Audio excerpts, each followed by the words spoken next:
is the location where the defendant killed Justin Schilling. Is that right? That is correct. Again, Judge, I'm going to show one photograph from that location. Thank you. Well, this picture was taken from the exterior hallway looking into that bathroom. Can you tell us please what we see here? You see a large amount of blood in the middle of this photograph that would be just inside of the bathroom before you turn to actually get into where the stalls and the sinks were. There's also a backpack that's indicated by number 50 in the photograph. And then you can't really see it in the photograph, but there is a some type of defect on the bathroom wall, most likely caused from a fire bullet. Okay, so from your investigation, you learned that the gun was fired one time. We know that struck Mr. Justin Schilling, and the bullet then struck the wall right about here. Is that right? That is correct. Now, the defendant, you're aware the defendant surrendered, and before he did, he placed his gun on a trash can outside the bathroom. Is that what this picture depicts? That is correct. Now, based upon your crime scene investigation, how many times did the defendant fire that gun on November the 30th, 2021? 32 times. Thank you, Judge. Nothing further. Thank you. Cross-examination.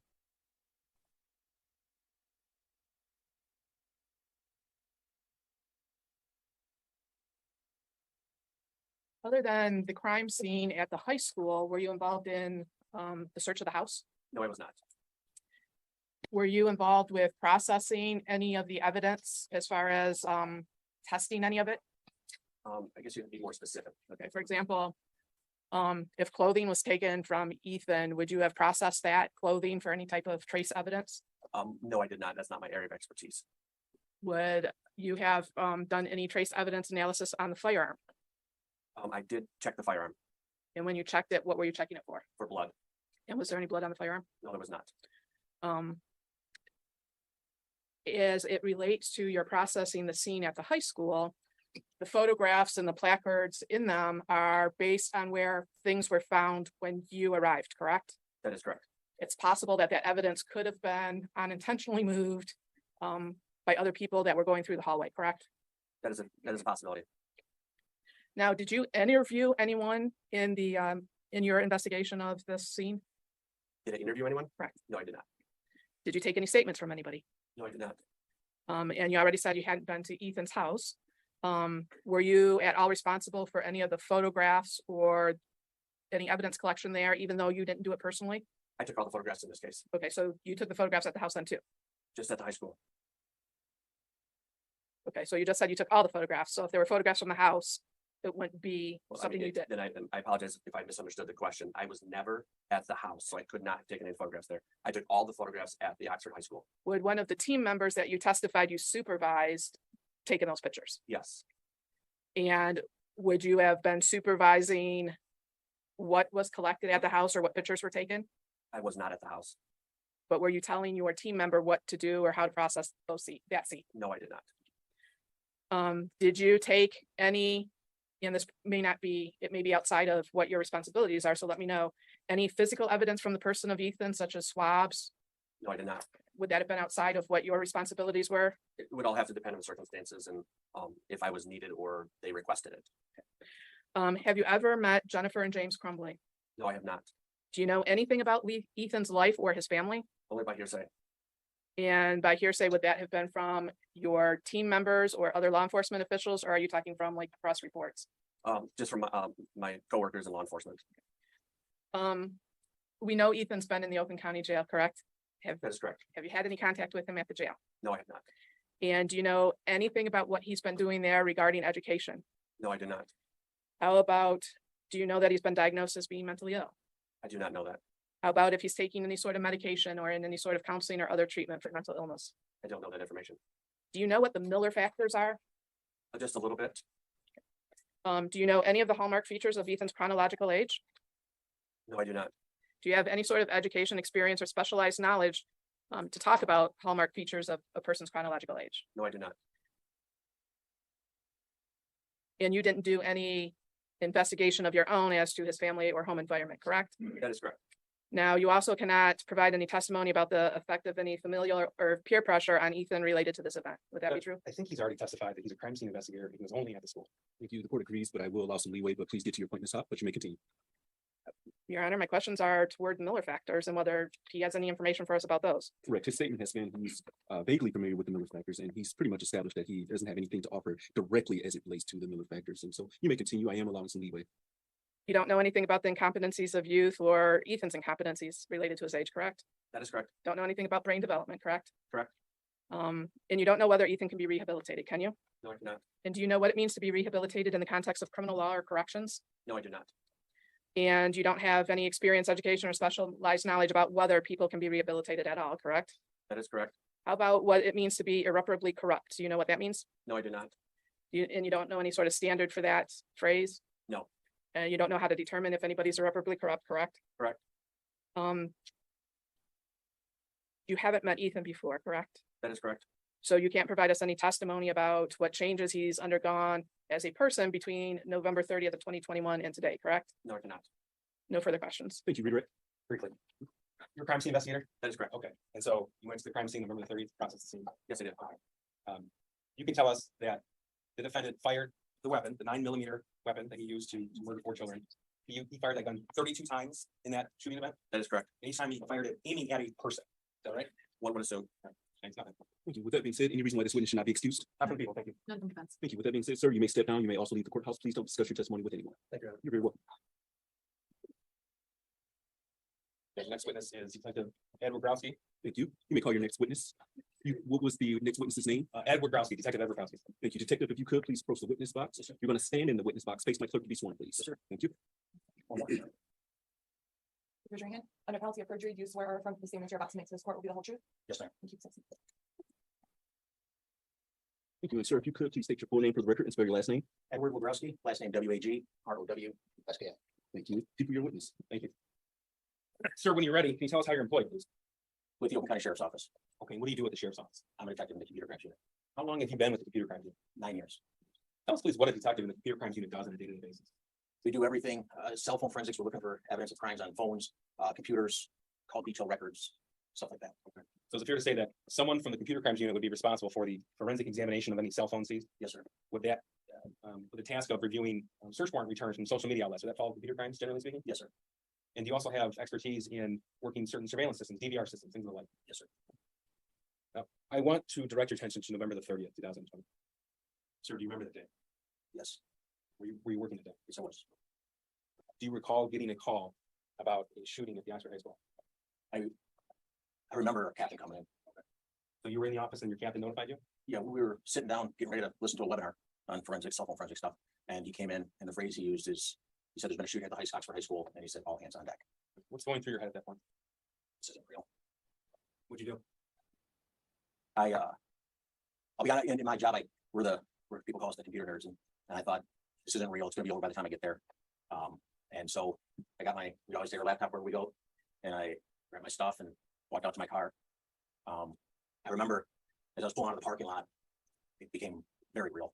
I looked to my left out of the sheriff's office, 38 East, and the animal control and the medical examiners down at the far end. And there's 2 marked patrol units from another agency. They come around the corner and their lights and siren are going, and they're going very fast.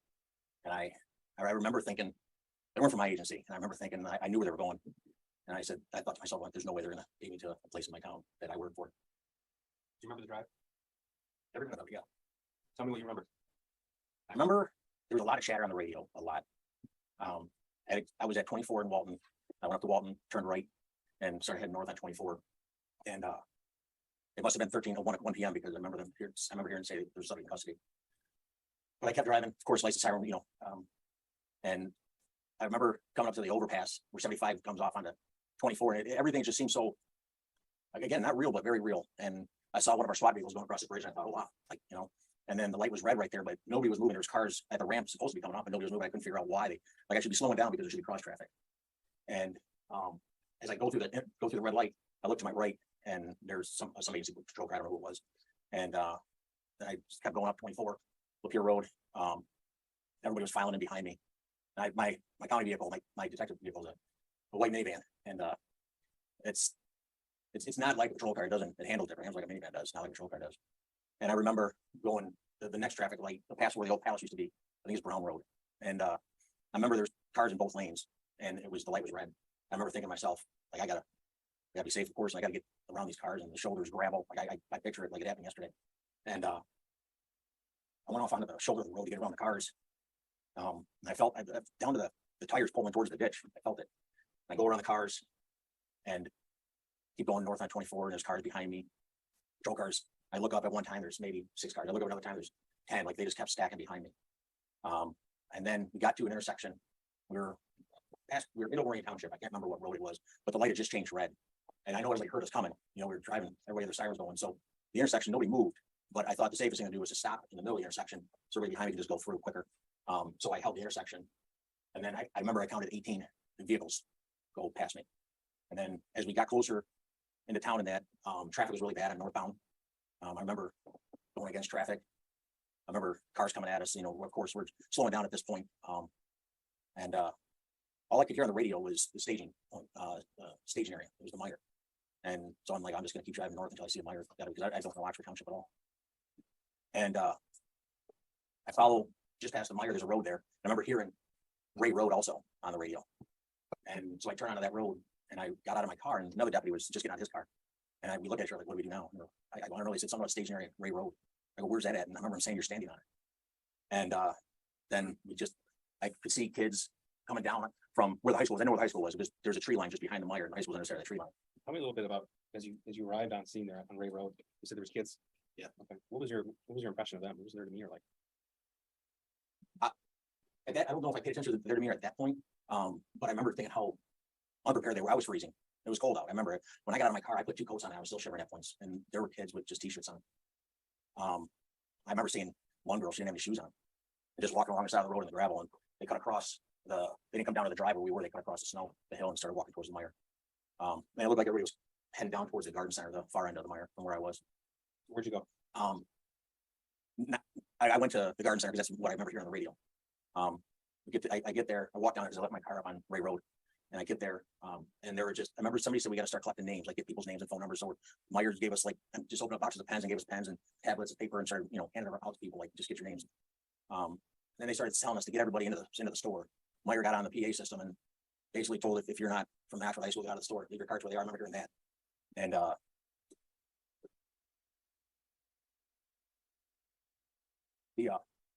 so then I remember seeing kids just standing around like they looked like zombies almost, like they didn't know.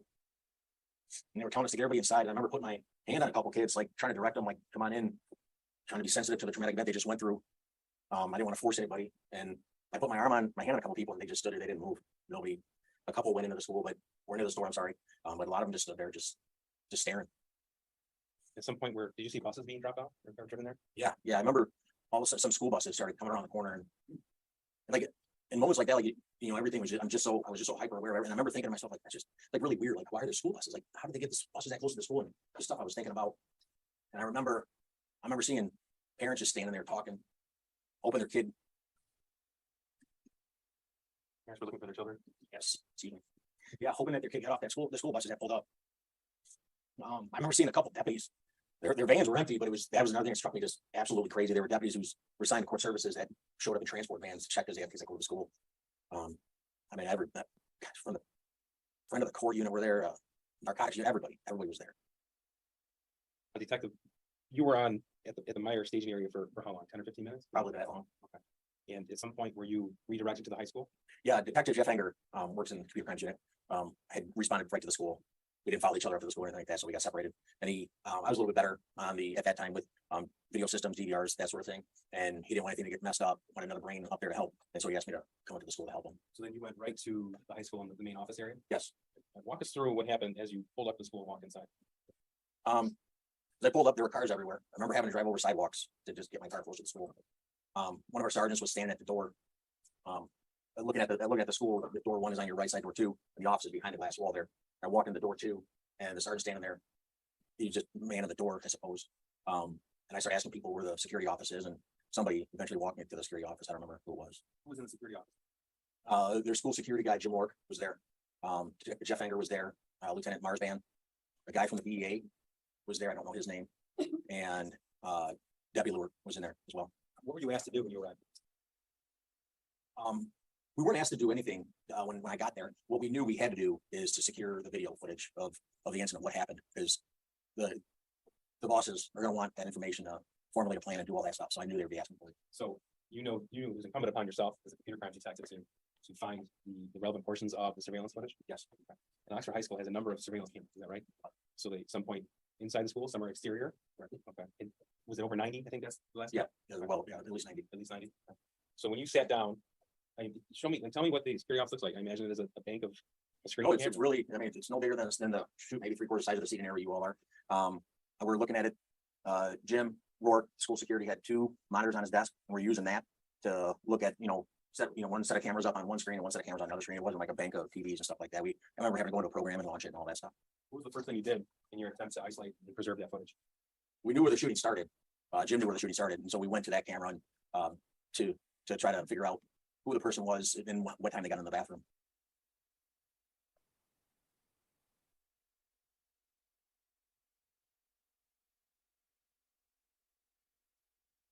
Detective, you know where the shooting started, and that was right outside 258, which is right here? Correct. Yes. Okay. So with that information, tell us what you did in attempt to find the perpetrator. We, at the point where it started, when the shooting started, we saw what the person was wearing. And then me and Jim just started backtracking. We were trying to find out what time he went into the bathroom. And I think we spent, it was 20 minutes trying to find him going in the bathroom, and we could never find a black knit cap going in the bathroom. Did you find out why? Yeah, we knew who the shooter was. Someone told us his name. And so we knew there was a time when he would have been on camera because he was leaving the school counseling office. So after realizing he was in the counseling office, we went all the way back to that time and just waited for him to come out of the school counseling office to see what he was wearing. So you're the individual responsible for putting together the shooting surveillance footage, is that right? Yes, sir. So did you put a number on how much time you spent working with the surveillance footage itself? Lord, I can't put hours on it, but I can tell you the only phrase the video lives in my head. So you have a innate knowledge of what you've seen on there. You were there on scene that day too, is that right? Yes. Did you actually walk through the school, follow the path of the shooter at some point?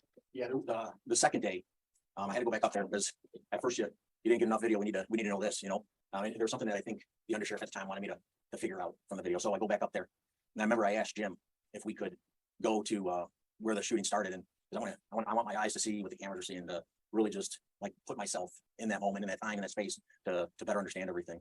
So if I could think of an analogy, it'd be sort of like an officer with a in-car recording system on the patrol car. You capture some of what that officer sees, but you don't catch the peripheral. That'd be the analogy there. Exactly. Yeah. So with this knowledge that you have, tell me what you see when you that day, November the 30th, you're looking through the surveillance video, you're putting together when it started, where he came out of, and the victims are still being treated at this point, right? Yeah, I remember it was shortly after 1 p.m. I got there, and I left. It was well after dark. So I don't know what time that was, how long I was there for. But tell us what you saw. When you put that together.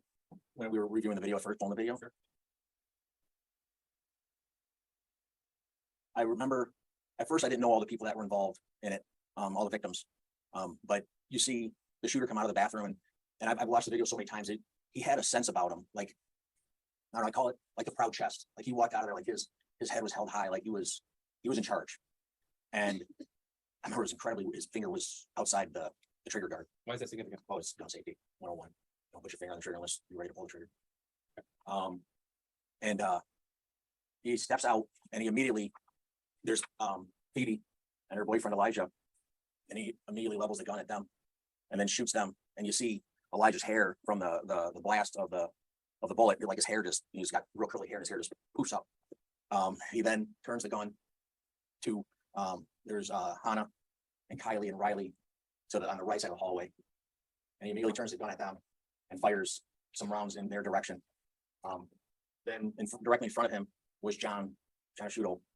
And I learned all these names after, and he shoots at John. And then as John runs further down the hallway, the shooter stops and he shoots again at Hannah. And at this point, she just completely falls over. And he runs down the hallway. I don't know how to describe it, but he sprints down the hallway. He puts the gun to. He puts the gun to Madison Baldwin's head. And you see, as he turns to walk away, her body just slumps to the ground. He rounds the corner by door 7, where some deputies had come in after. The sun coming through the window, the doors are so bright, you don't see him at first. Then he starts coming in the focus a little bit more, and when the sun dies down or whatever. And there were 2 girls, I don't know their names, but the one girl reaches, she was a smaller girl, a shorter girl, and she goes towards the classroom, she tries pulling the door open. And I would imagine at this time they had engaged the locks on the doors to prevent anybody from coming in. And the other girl, she had a backpack on. And she easily could have just ran past that other girl. But she slowed herself down and grabbed that girl. I would save her life, I would say, and pulled her with her. As they're running away, you see the shooter leveled his gun and fired off a few rounds. In the upper corner of the video, you see like appears to be drywall or insulation. Continues on down the hallway, down the 200 hallway. Gets to the area right about a little bit further where got a little bit more to the right. Yep. Gets about that area. Just then, on another camera in the area, that they refer to as a cubby, Jim Ward referred to as the cubby. You see two students, one of them being Tate Muir, and you see the shooter level the gun and fires around. And just as Tate rounds the corner, just unbeknownst to him, he didn't know what was going on. He turns the corner and he just immediately falls to the ground. The shooter then continues walking, and then before he gets to where Tate is, he stops again and levels the gun just to shoot Tate one more time. And he leveled the gun. You see Tate's body flinch after he pulled the trigger. He walks past, so Tate's laying in the doorway to go past and further into the 200 hallway to the right of the picture. And he walks past Tate without a care, didn't look at him or nothing. And as he's walking further down the hallway, he sees towards the top of the frame, you see him stop and he turns to his left and fires a couple rounds into an office, I believe it was. And then just continues down the hallway, gets almost all the way to the end, and he had passed a classroom. And the way the classroom is probably, yeah, right about there. The way the classroom is, the door is to the far right of the classroom, and there's a small window next to that door. So as he would have been walking to his right, or to our right, I'm sorry, he wouldn't have seen probably students hiding back in the corner of the classroom. And he turns around because he just walks right past as he looks into that area. And after he turns around, he comes back and he must have seen students hiding in the back corner, and he just fired more rounds into the classroom. And then he keeps on walking. At this time, the assistant principal, Gibson Marshall, had seen what was happening. She was coming up another hallway, and she's standing at the corner right where Tate was laying. And I remember her trying to get his attention. You know, she just used her foot and lightly tapped him, sort of, you know, are you okay? I don't know what she would have said to him. And Tate didn't move. And the shooter had come back towards the cubby. And as he approaches where Tate is now laying, and the assistant principal is standing there, she wasn't armed. She didn't have anything in her hand. She had a walkie-talkie. That's all she had. And you see the shooter walk past her and almost in a, I don't know, sense of, I don't know, shame maybe, I don't know, but he turns his head away from where she is, turns and looks away from her. Then he continues back towards now the left of the screen to right about there, and then there's a bathroom, and that's where Justin was shot. But there was no indication. I don't know why he would have just made a hard right into that bathroom. And then somebody fled the bathroom after Justin was killed. Yeah. Keegan just came absolutely tearing out of that bathroom. I remember watching. He was running so fast. The cameras that recorded him, all it was on the camera was a blur. He was moving so fast. Oh. Ed, I'm so sorry, but I have to ask you about Madison. When he got to her, she was already on the ground in a crouched position. Is that right? She was on like if she was on her feet and her butt was on the ground. She was like in a fetal position, laying up against the, like trying to hide the best she could. That was before she was shot. Then he walked up to her and executed her. Yeah. Yes, I'm sorry. Yes. Okay. Detective, thank you. You have a perspective that nobody else has. So I'm sorry for that. But thank you. I want to talk to you now a little bit about your regular job as a computer crimes examiner, computer forensics examiner.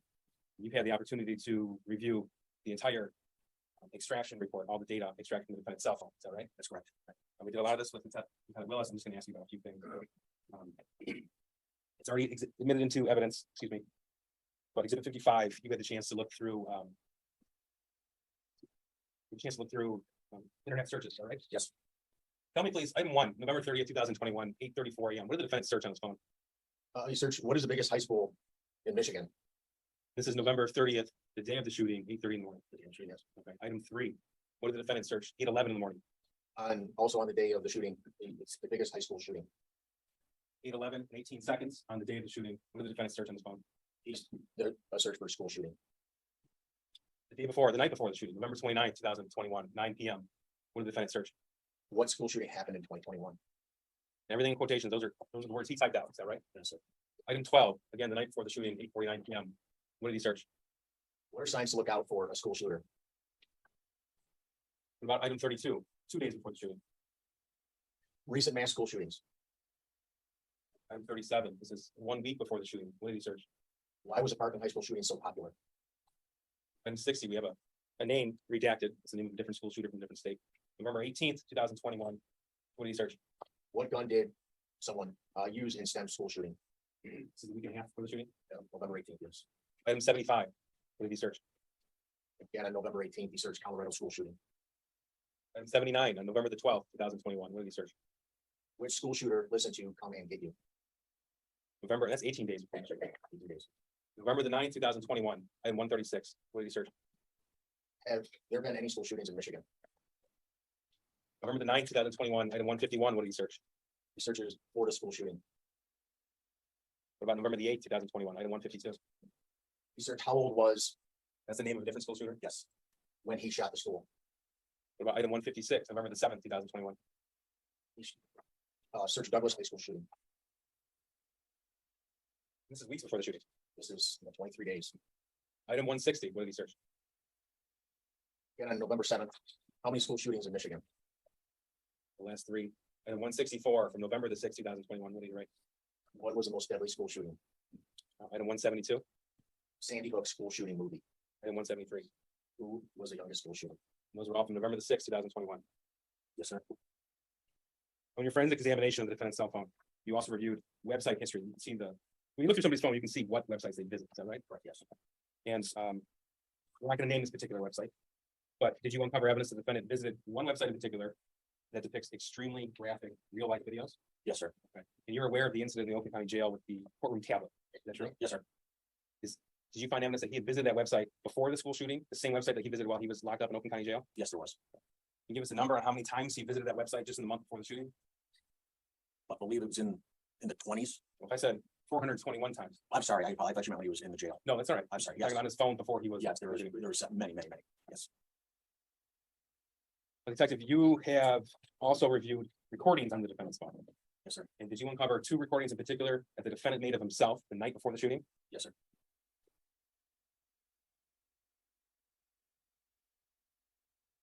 Going to play exhibits 56 and 57. Exhibit 56 is a longer recording.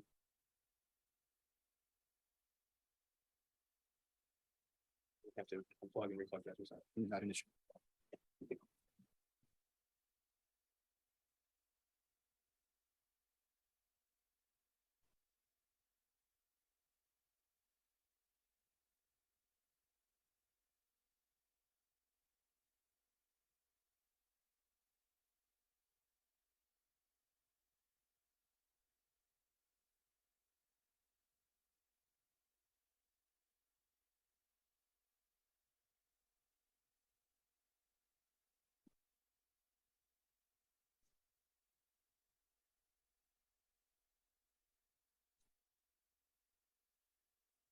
This is it's actually video, but it's audio, and the video is just the defendant. He's pointing the camera or the phone at his feet. Is that correct? Yeah, you see his the tops of his feet. Okay. In the interest of time, I'm just going to play the audio for you. Okay. And after, just confirm that that's what you found. November 29th, 2021.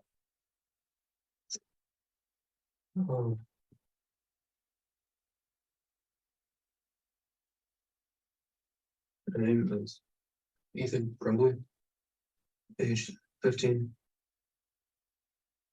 And I'm going to be the next school shooter.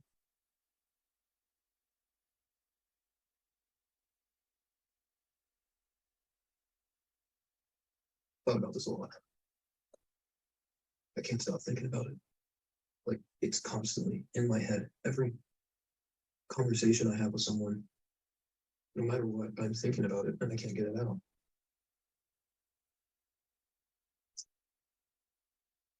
Early November 29th, 2021, 10:05 p.m.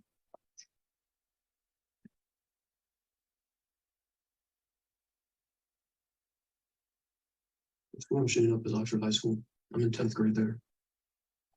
I've always been fascinated by guns when I was a kid. I always wanted to join the forces, the SWAT when I was in 3rd grade, Navy SEALs when I was in 4th, Marines, 5th or 7th, Army, Rangers. I never thought of a career. I never had motivation. I kept lying to myself that there was something out there for me. There was something that was going to make me happy, that was going to provide me a happy, loving, caring life. But it's this bullshit. It's all a lie. I realize that. Oh, in ninth grade, I never thought of this. I thought I was going to make it first school and go into the army, but I realized, what's the fucking point? Millions have done it. Thousands have regretted it. Thousands have killed themselves because of it.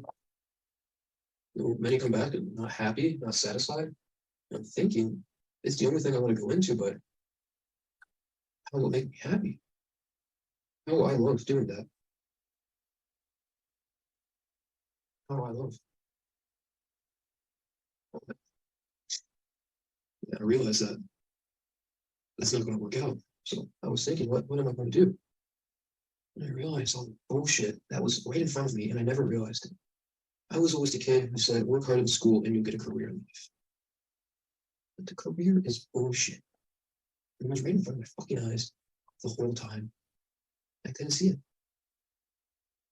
The school system is their main goal is to put youth just born into this world to learn. And they actually learn fucking good. They learn. K through 5. They learn useful stuff. Stuff about the world that teaches them not how the world is, but how it should be and how they want it to act be.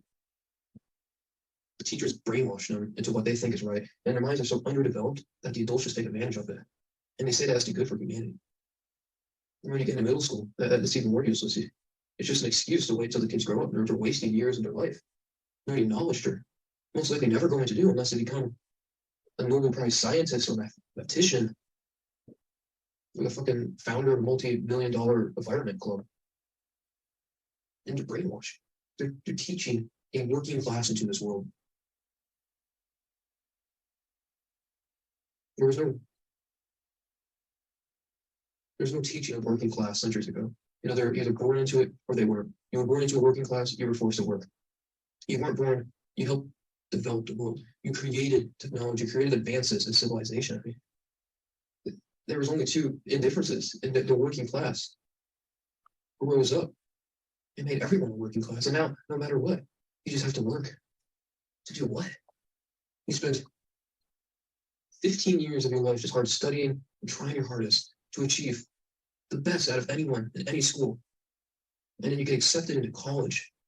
And you could be rich, so you don't have to worry about it. Or it could put you into thousands of debt. And you get a useless job that other people have gotten. And you think that it's doing something for this planet.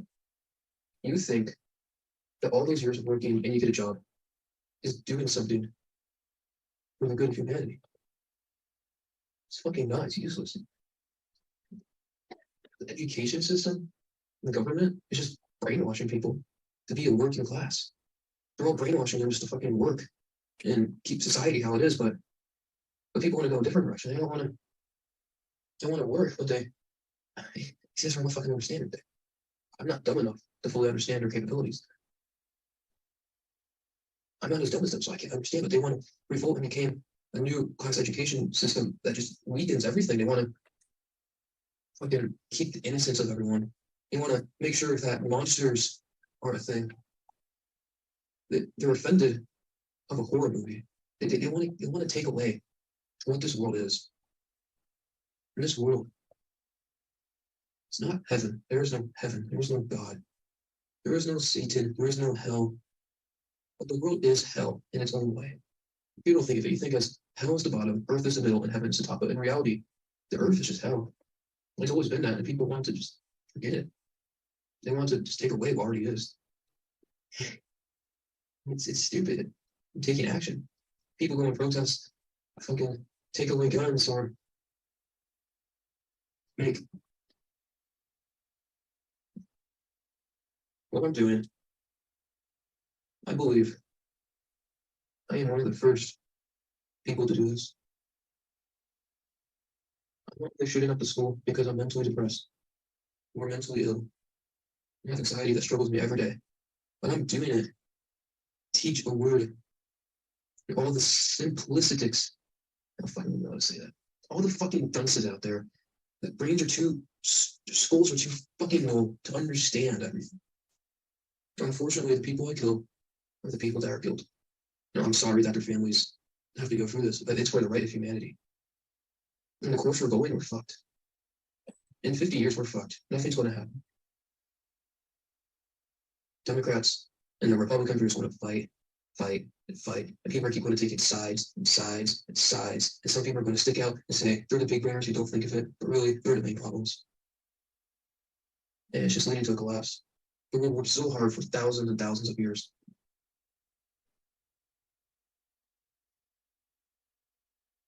Yeah. War happened.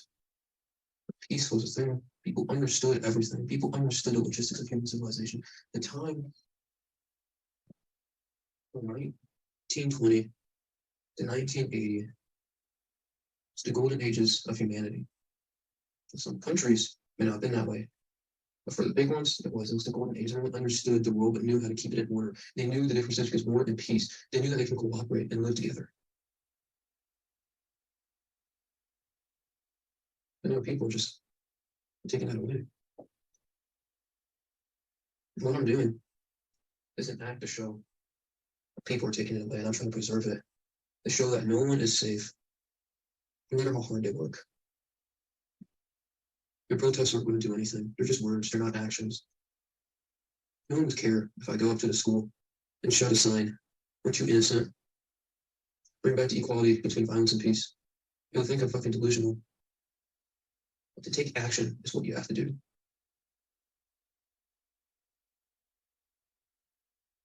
Action is the only thing out of humanity that has made us this far, has brought us this far into civilization. And society is collapsed. Civilization is no more. People don't see it, but we're on the brink of downfall. And not just a break, but the beginning. The end, basically. Everyone is born, works hard, and thinks that everything's going to be the same for hundreds of years. The technology will advance and that's it. But that's not how it happens.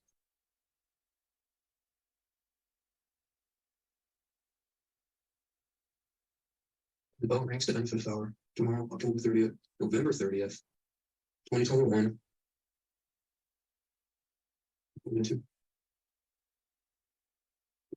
To the dividend between the boys and the girls' bathroom. With my white jacket on. And I will walk behind someone and I will shoot a bullet in their skull. And that's my first victim.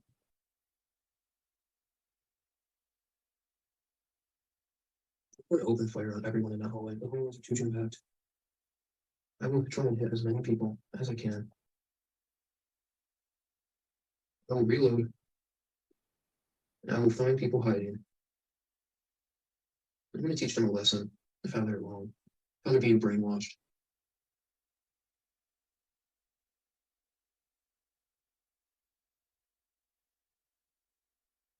I understand that I'm going to prison for this. Michigan doesn't know what the penalty. I don't know what to. So as I say, I'm going to kill other people. I do not want to die. I realize how valuable life is. And I realize I broke the code of what's happening. I broke the code. I realize what is actually happening.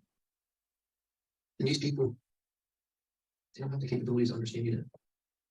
So I'm going to teach the entire nation and the world of what's happening and how we're on the brink of downfall.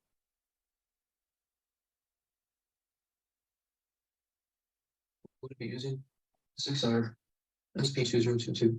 I brought it at Acme Firearms, Oxford, Michigan on Friday. It is a 9mm pistol. It takes 15 plus 1 ammo capacity. I have 3 magazines for it.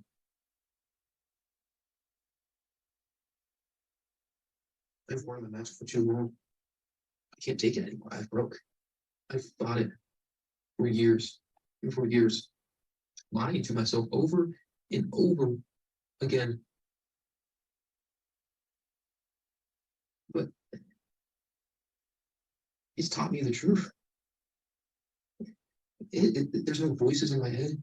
The voices are me. I am the voices. I am arguing with myself back and forth. I have 3 constant voices, and then there's me physically. And I'm doing whatever those 3 voices tell me to do. And one of them is always coming up on top. And that's the one that's taken over. That's what people call the demons. There are no demons. I am the demon. You are the demon. There is a demon in everyone that is the voice. The demon will take over.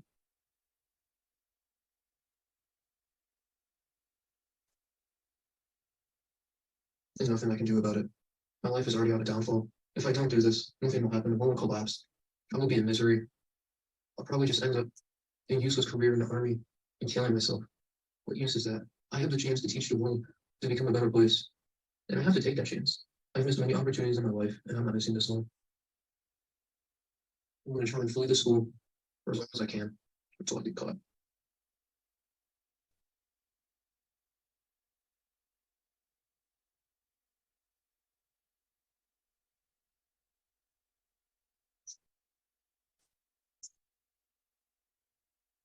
A lot of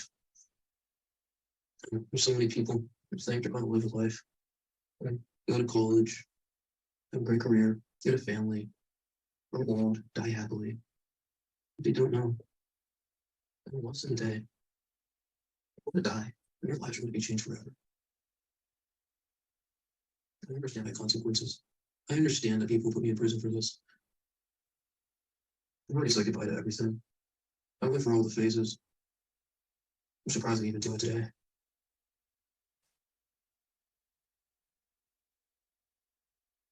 I'm sorry for motivating your mom and dad.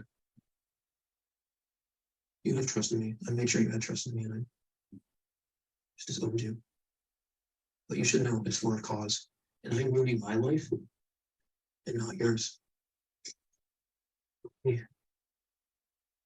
There's a much shorter video that the defendant filmed right after that. Is that correct? Exhibit 57, November 29th, 2021. That previous video I took.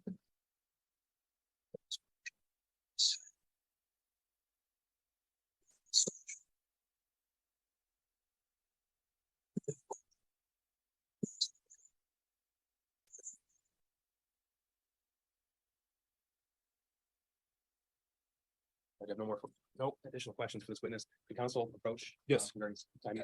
Yes.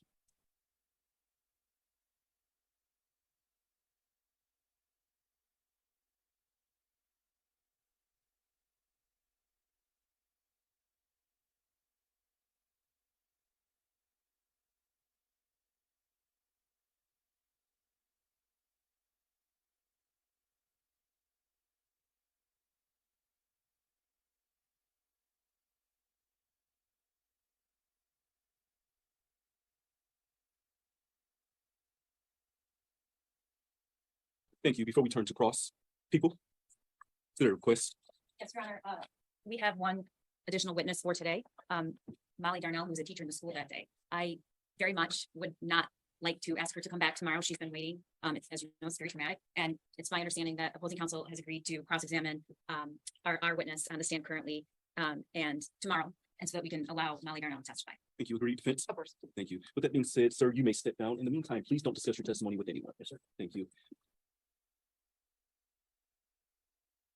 That being said, there's a request to take about a 5-minute break. With that being said, we're going to have the deputies take the defendant back downstairs. As everyone in the courtroom could please remain seated until he has exited the courtroom.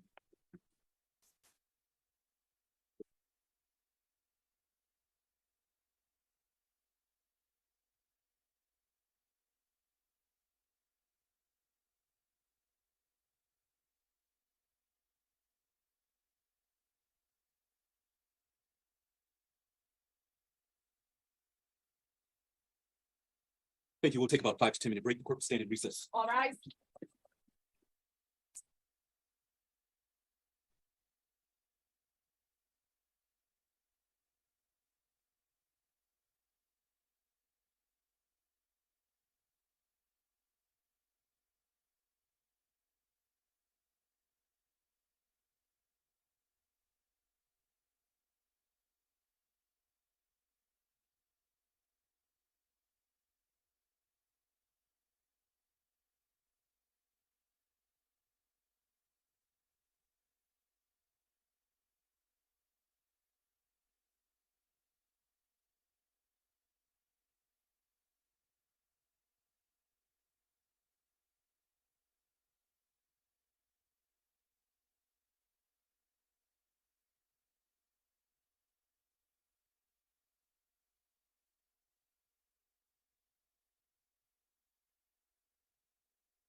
was waiting for a shift to say I've been injured, like once everything was taken care of.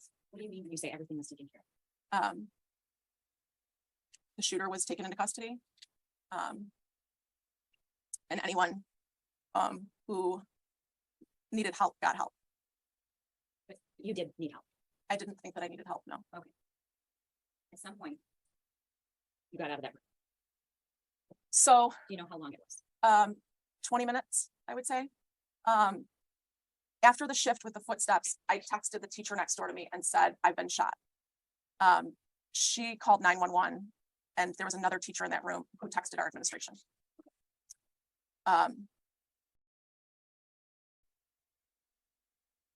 Or Kurt Noose arrived at my door, who was an administrator, assistant principal at the time, still is. He arrives at the door and he says, Molly, are you in there? Or Molly, are you okay? Something to that effect. What did you do? I said, I'm here. But I was afraid to open the door. Why? I've known Kurt for 20 years. I know the sound of his voice, but I did not trust anything in that moment. So you weren't sure it was him? I wasn't. Okay. Within a few seconds or 10 seconds, 20 seconds, maybe. There were officers at my door. And I think that's when they asked, are you injured? And I said, yes. I said, do you want me to take out the night lock? And they said, yes. And then I said, do you want me to open the door? And they said, yes. Did they say what, that you were safe? Did they say that? I don't recall that. I opened the door and I was still really crouched down. And they kind of like scooped me up. And started exiting me out door 4. So they take So me you out. walked all the way down the hall. Yep. Out of door 4. Do you remember what you saw when you walked out? What did the hallway look like? Was there anyone there? The hallway was completely vacant. They had me under the arms. There was 2 men with guns both in front of me and behind us. So they walked you out the door and what did you do? Where'd they take you? They walked me out and we just stood beside door 4 for a second. One of the officers went right back in. And the one that stayed with me said, I'm gonna radio for an ambulance. We just need to make sure that nobody else has a higher need than you. Okay. So how long did you stand there? It might have been 3 or so minutes. Okay. And eventually an ambulance came. There was one, yes, Okay. Yes. So they get you in the ambulance and where did Yes. they take you? to the hospital up here. Were you feeling any pain at this point? I could not feel physical pain, no. Some point you found out what your wound was and where it was, correct? So I knew I had sustained an injury to my arm. Can you tell the court what the injury was and?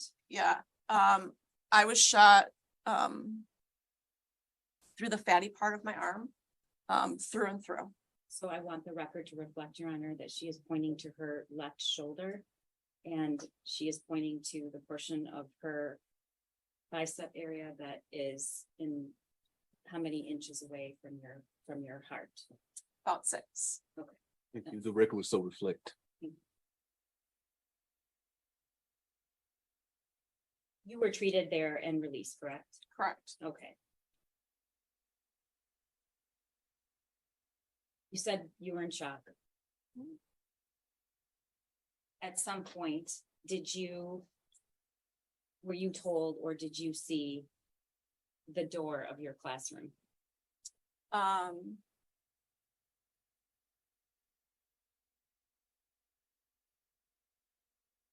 Last week, Okay. And when was that?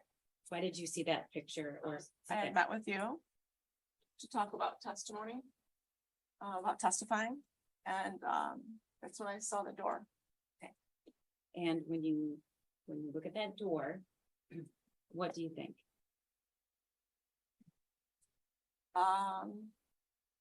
He was aiming to kill me. The top shot was intended for my head. And the 2 shots were intended for my chest. What point did you realize how close that bullet came to your heart? Would have been weeks later, I realized, oh, it is right in line with my heart. Okay. It was like a sudden realization. It was definitely after the new year. So if you hadn't moved to the right, it would have hit you. In my head or in my chest, yes. Molly, have you gone back to visit the school? I went back to visit my office, at the end of January. And why did you do that? It was my hope to go back to the high school. You wanted to go back to do the job that you were doing before? Correct. Okay. And you didn't end up doing that, did you? I did not. Okay, can you tell the court what that was like and why? I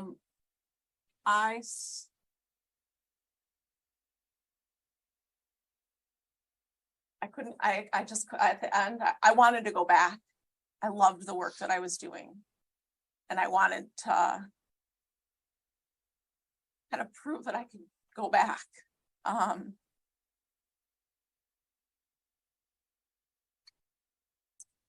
But it was just too hard to be there. It's like I couldn't access things that I knew when I was in that space.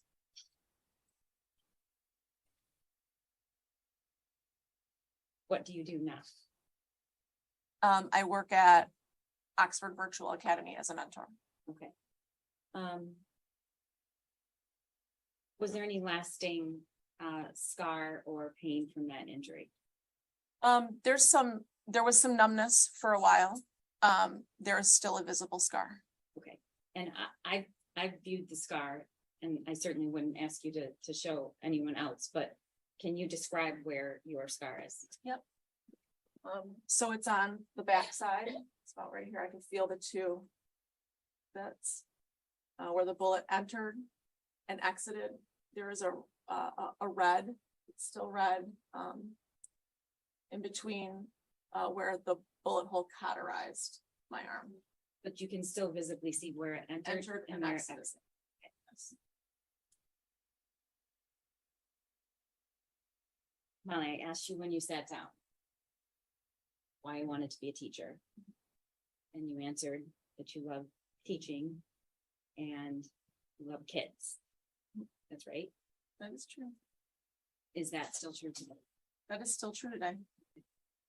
And the last thing I want to ask you is, you said that when you looked into the shooter's eyes, you did not recognize that person? Correct. Okay. Do you see that person anywhere in the courtroom today? I do. Can you describe something he's wearing? He's wearing glasses and an orange top. May the record reflect she's identified the defendant. So reflected. Nothing further. Thank you. Cross.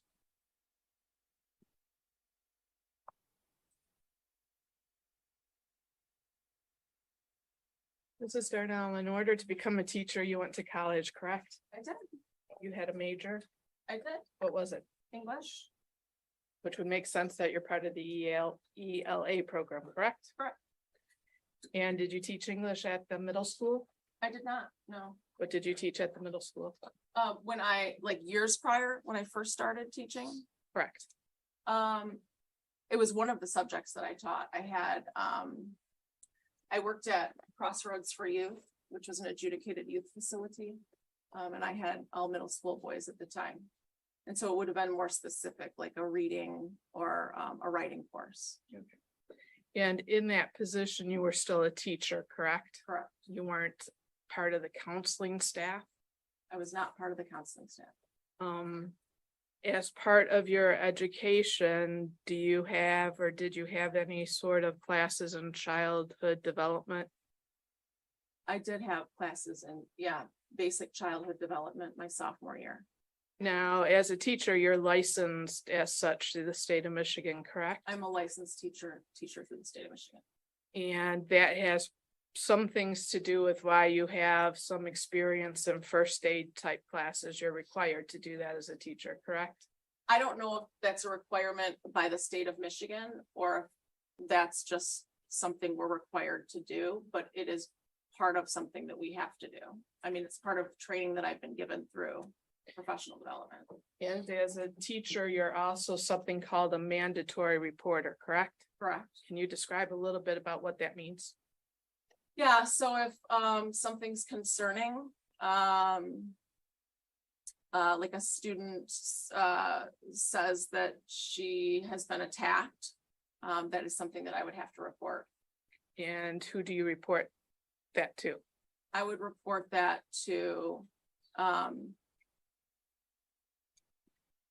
oh my gosh, who do I report that to?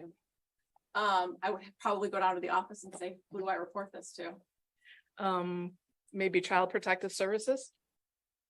I don't believe it could be Child Protective Services, but I know I would go down to the office and ask, this is what happened and I need to report this. So you mentioned having children and your concern for them and your role to protect them, correct? And you would think that would be consistent with any parent, correct? I would think. So, from a perspective of a parent, if you saw a child struggling with mental health issues, would you get that child some sort of treatment or support or counseling? I would.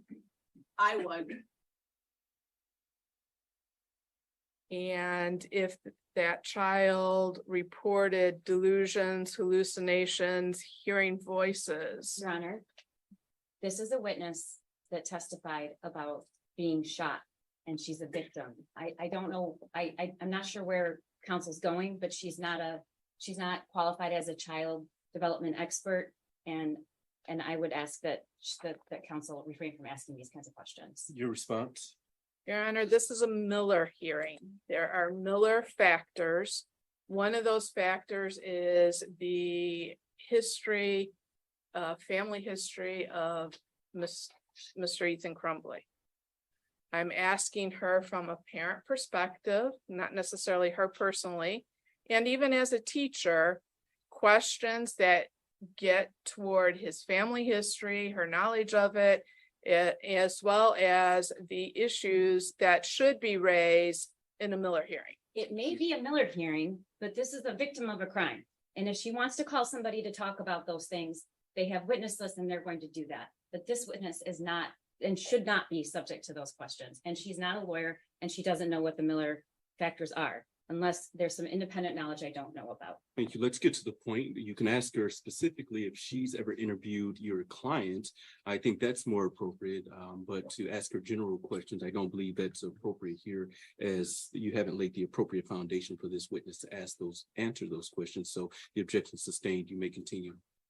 So if, as a mandatory reporter, you learned that there was a student having hallucinations, mental health issues, delusions, or hearing voices, would that be something that you would report to someone? I would take it down to the office. Yes. And if you knew that a student had been left alone as an elementary student or a middle school student for hours during the evening and nighttime hours, night after night after night, would that also be something that as a mandatory reporter you would bring to the office's attention? I have never had that happen in my career. I don't know what I would do. that would be something that would concern you enough that you would have to think about whether you would be required to report it then. Would that be fair to say? Your Honor, she's answered the question. She said she doesn't know what she would do. Thank you. Respectfully overruled. You may answer the question, ma'am. Can you repeat the question? Sure. As a mandatory reporter, if you had learned that a student in an elementary school age or middle school age bracket had been left alone for hours by themselves at night and in the evening, night after night after night, would that be something that you would have to think about reporting to someone? I would be concerned. Absolutely. I don't know the circumstances specifically. I would have to hear what the circumstance, like what are the circumstances exactly that are happening for me to know whether or not I'm reporting. I don't, right, what, like, you're talking middle school, elementary age. There is what's the age limit for kids to stay home alone? Your Honor, she said she doesn't know, please. Sure. And she's answered the question. You may ask your next question. That's fine. I was waiting for her to finish her response. What age group is in middle school? Well, they start in 6th grade, right? So you're looking at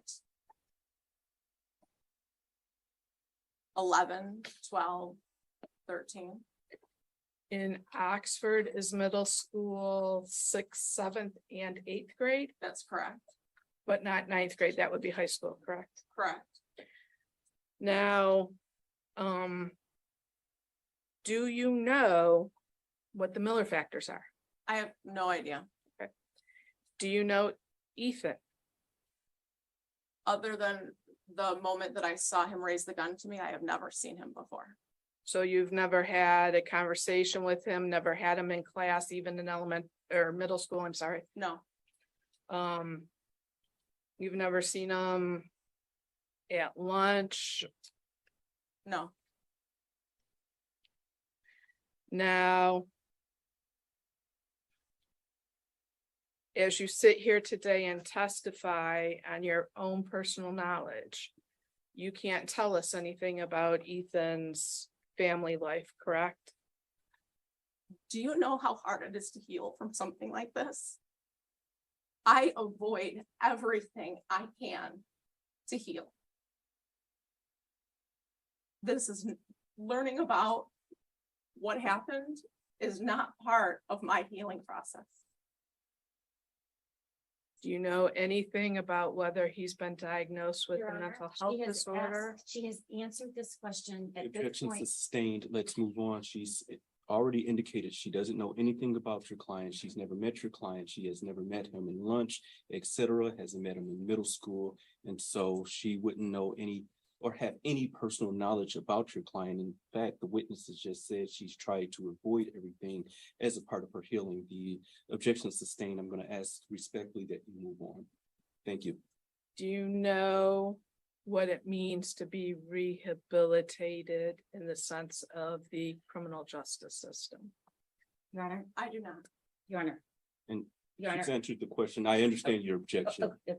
Yes. But for the record, it's bordering on harassment for the sake of harassment. This council knows full well, she has no idea, and she's also visibly shaken and asked her to say, I don't know anything about it and I don't want to.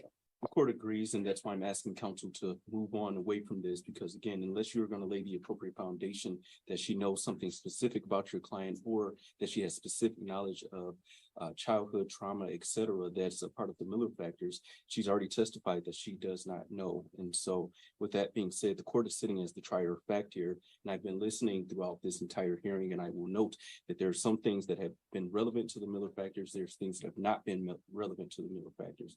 The court will place the appropriate weight on the evidence that supports the Miller factors. And so I've been listening very patiently, but again, this witness has testified that she doesn't know what the Miller factors are, and the court is again, based upon her testimony, is going to conclude that she has no direct testimony as it relates to the Miller factors. And so again, counsel, respectfully, please move on. The objection is sustained. How many years did you teach at, well, Crossroads for Youth? 2 years. Your Honor, that was my last question. Thank you. Thank you, Ms. Hopp. Any redirect? Yes. Thank you for being so strong and for having the courage to be here. May she be excused, Your Honor. Yes, ma'am, you are excused. You may also leave the courthouse. Any need to have this witness called back? None at all. Thank you. Thank you, ma'am. You're all set. With that being said, the time is approximately 4:05. As I indicated to counsel off the record, we will end our hearing before 4:30 because of security building issues. With that being said, we're going to conclude for today's date, and we're going to pick up tomorrow at 8:30 a.m. With that being said, anything else from counsel this afternoon? No, good. I'm sorry, you said 8:30? 8:30. Thank you, Jeff. Understood. Thank you. With that being said, deputies, you may take the defendant.